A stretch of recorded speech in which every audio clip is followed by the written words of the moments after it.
That summer, the political turmoil in Mexico came full circle.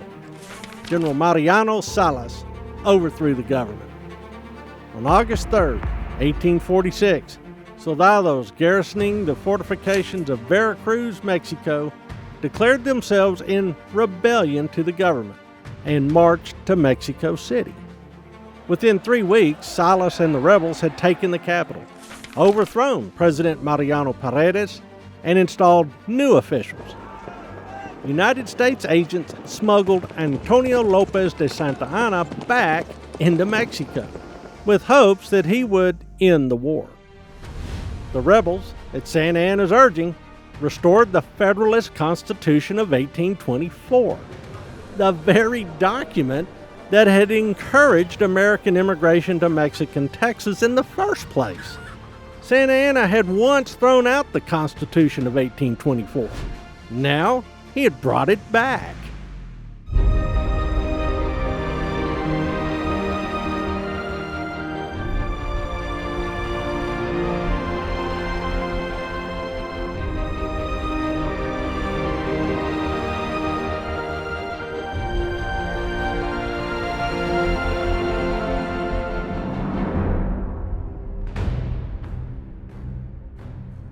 That same month, 1,700 U.S. troops under Colonel Stephen Kearny marched into Santa Fe.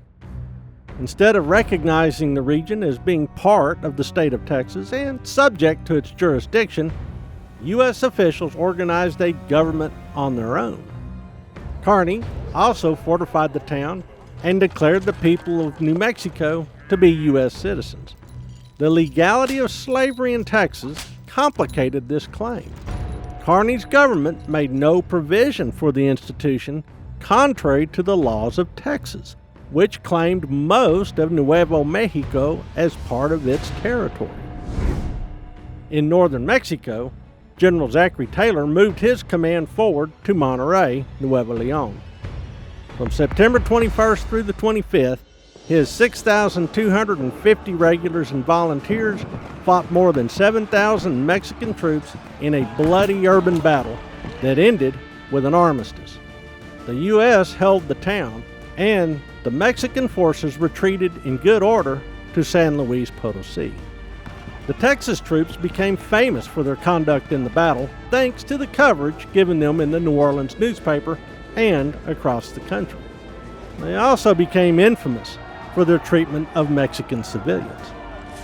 When rumors circulated that Juan Seguin and his renegade Bejareños and Mexican guerrillas were operating against U.S. supply lines, troops, many of whom had been Texas Rangers, began a manhunt to find and kill Seguin. They failed. With U.S. troops in New Mexico, California, Texas, and now northern Mexico, President James K. Polk achieved all of his war aims. With a new Federalist government in Mexico and Santa Anna promising to work with the Americans, the time seemed right to wrap up this unnecessary war.